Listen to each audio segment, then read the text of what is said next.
Assalamualaikum warahmatullahi wabarakatuh. Kami dari kelompok 9 yang beranggotakan 3 orang, yaitu Putri Bunga Amelia, Hendro Prasetyo, dan Khairul Amin, akan menjelaskan tentang hadis-hadis hibah dan wasiat. Yang pertama, hadis-hadis tentang hibah yaitu perlu diketahui mengapa Allah mensyariatkan hibah, yaitu hibah disyariatkan agar dapat menyatukan hati dan menguatkan ikatan cinta antara manusia. Rasul Shallallahu Alaihi Wasallam bersabda, An Abi Hurairah radhiyallahu anhu qala ta'ahadu tahabu, rawahu Bukhari, yang artinya hendaklah kalian saling memberi maka kalian saling mencintai. Yang kedua yaitu wasiat. Perlu diketahui wasiat dibagi menjadi 2, yaitu wajib dan sunnah. Pertama, wasiat wajib yaitu apa yang wajib atasnya atau haknya, misalnya hutang, amanah yang dititipkan. Rasul Shallallahu Alaihi Wasallam bersabda, Wala Rasulullah Shallallahu Alaihi Wasallam, Ma haqqu mri'in muslimin lahu syai'un yuridu ayyusya fihi baitu lailataini illa wa wasiyatuhu maktubatun indah.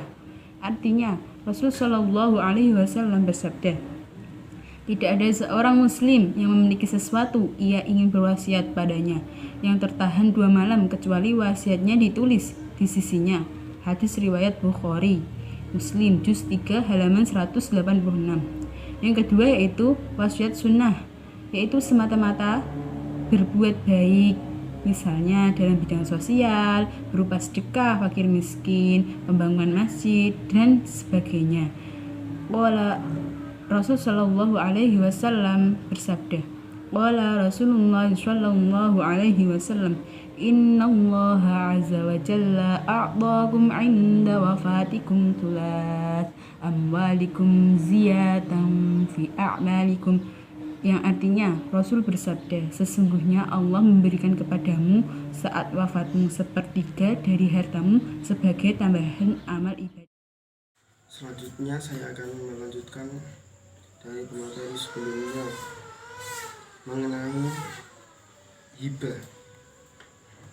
Nama saya Hendro Prasetyo, NIM 2011-0041. Penjelasan hadis mengenai hibah. Menurut ilmu Al-Quran, hibah adalah memberikan sesuatu kepada seseorang di waktu hidupnya dengan tidak mengharapkan balasan atau imbalan darinya secara lisan atau tertulis. Secara etimologi, hibah berarti melewatkan atau menyalurkan dari tangan orang yang memberi kepada tangan orang yang diberi. Menurut ulama fikih, kata hibah dirumuskan dalam redaksi yang berbeda-beda. Menurut mazhab Hanafi, hibah adalah memberikan suatu benda dengan tanpa menjanjikan imbalan seketika. Sedangkan menurut mazhab Maliki, yaitu memberikan milik sesuatu zat dengan tanpa imbalan kepada orang yang diberi, dan juga bisa disebut hadiah.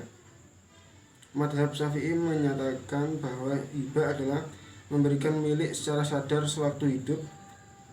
Sementara dalam pasal 171 ayat 9 KHI, hibah adalah pemberian suatu benda secara sukarela dan tanpa imbalan dari seseorang kepada orang lain yang masih hidup untuk dimilikinya. Dasar hukum hibah terdapat dalam Quran Al-Baqarah ayat 177, yang artinya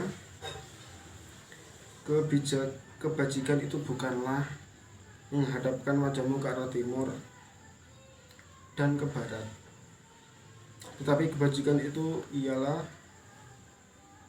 kebajikan yang beriman kepada Allah Subhanahu wa taala, hari akhir, malaikat-malaikat Allah, kitab-kitab dan nabi-nabi, dan memberikan harta yang dicintainya kepada kerabat, anak yatim, orang-orang miskin, orang-orang yang dalam perjalanan musafir, peminta-minta, dan untuk kemerdekaan hamba sahaya.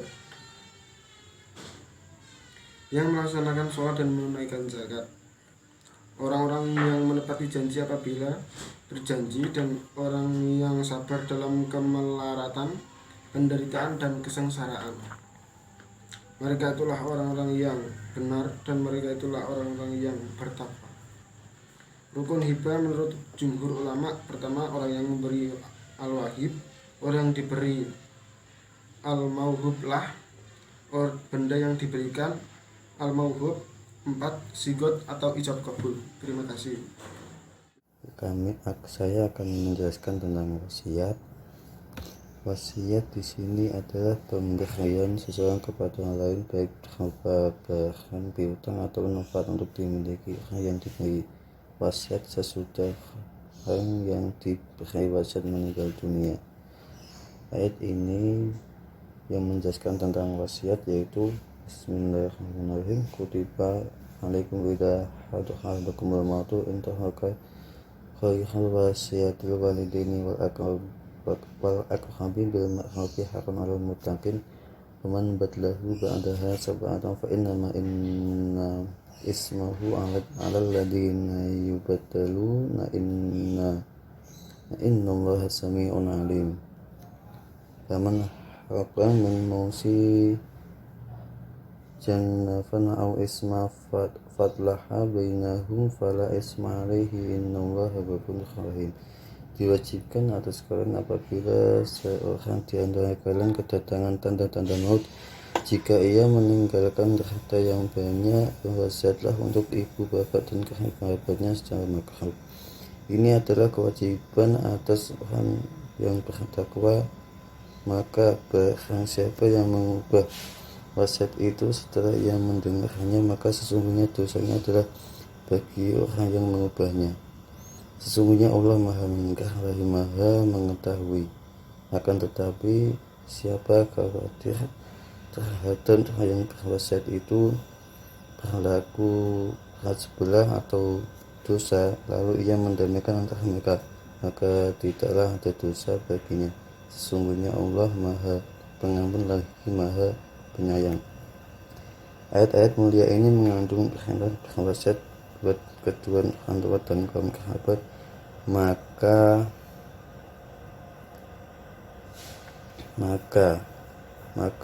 pada mulanya hal ini hukumnya wajib. Untuk pendapat yang paling sahih di antara dua pendapat yang sebelum turunnya ayat, setelah ayat pembagian tugas diturunkan, maka ayat ini dimansukh olehnya.